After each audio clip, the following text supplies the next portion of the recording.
Alright, so this is still very much a work in progress. Reduce the volume of my jams there a little bit. Okay. So it's still not totally sure what this game is going to be or how it's going to work, but basically you've got a simulated cartoon-like star system here, and it begins in an overhead top-down view, and you can zoom in and out to get closer or further away.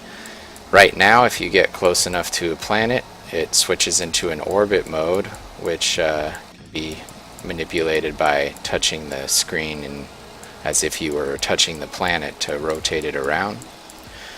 The controls right now are set up for touchscreen, but there will be PC controls that are natively designed with mouse wheel and keys for the PC version. So it's by no means going to use this touch style control for a PC game. But just to show how the touch will work, you've got the pinch gesture here.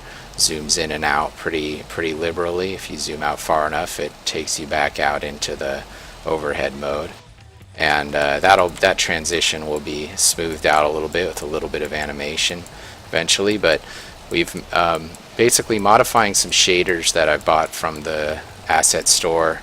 I've created a planet shader which basically works to my satisfaction. It has separate clouds. It has some Fresnel effects for the specularity, which makes this look more like a planet and less like just a ball that has pretty textures on it. We also have illumination maps on the dark side of the planets to show cities, or in the case of like a Vulcan world, that it's molten, and that molten heat gives off light on the dark side of the planet.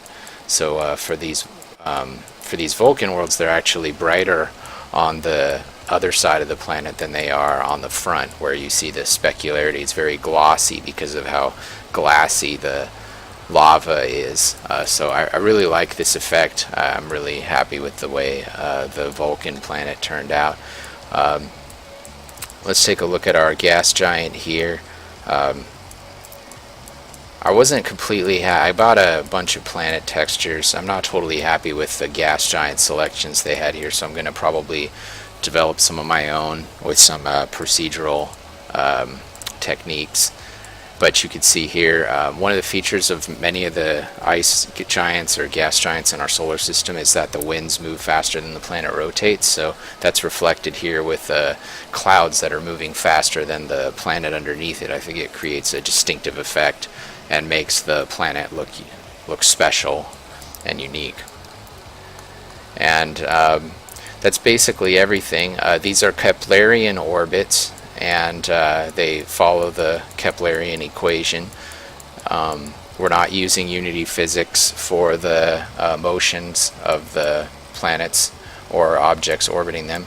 Here we have an example ship that is in a Keplerian orbit around this rocky world here. And as you can see, it's perfectly simulating that it moves faster at apoapsis than it does at periapsis. So anyways, that's pretty much it for the technology. I do have a game in mind for this, but not really 100% ready to say what it is yet. But I am excited about it. Alright, thanks for watching.